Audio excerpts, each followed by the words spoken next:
Mangaya is the most southerly of the Cook Islands and the second largest after Rarotonga.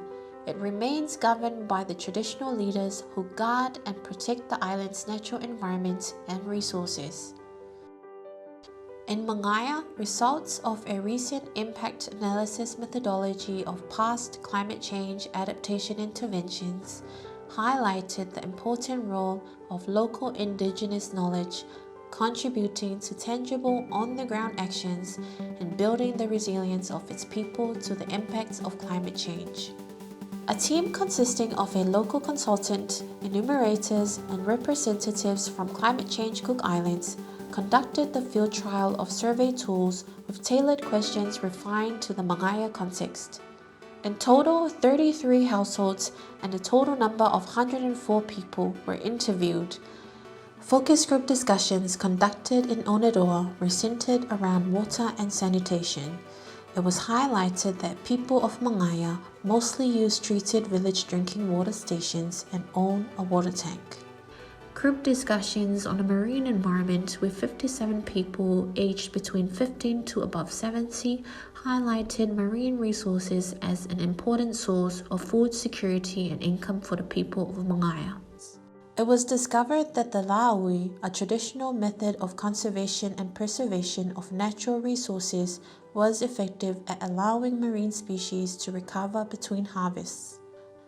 The traditional leaders confirmed that the allocated la'aui conservation area around the island was in good condition. However, there is still a need for greater community-based monitoring of the resource.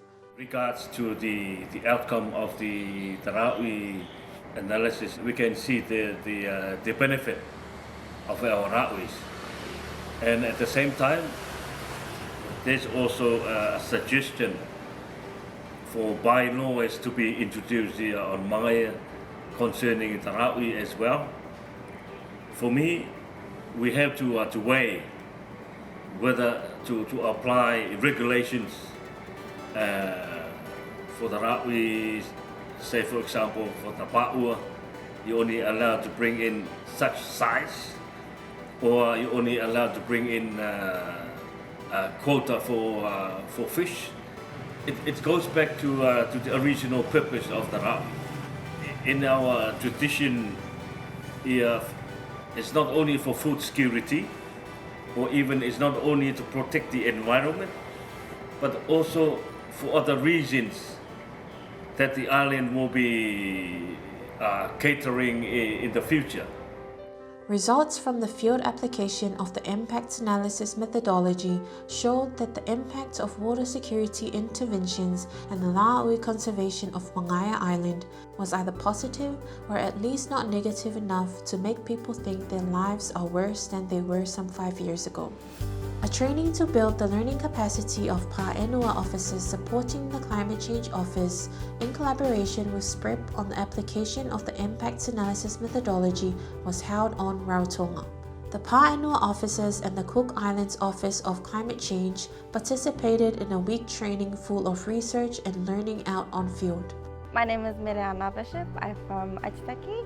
I'm here to serve climate change as a workshop on data collecting and also storing data for projects, and we are hoping to be able to collect data, store it, and also share it with all our government agencies, because as we've known throughout the years, it's been a bit difficult to get data from other agencies. So yeah, we're trying to come up with a system to be able to collect data and then store it and then be able to share it.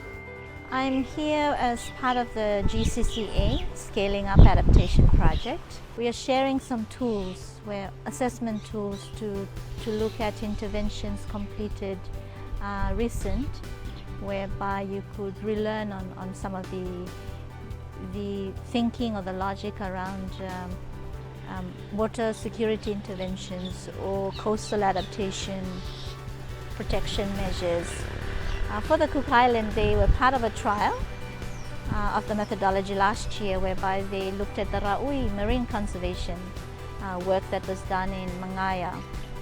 And with those lessons on assessing impact and gaining insight on people's perspective of how such effort or such actions have assisted or enabled their way of life. So that's really what this week-long training is about. The Cook Islands trial highlights the strong advocacy on traditional knowledge in safeguarding the environment and communities.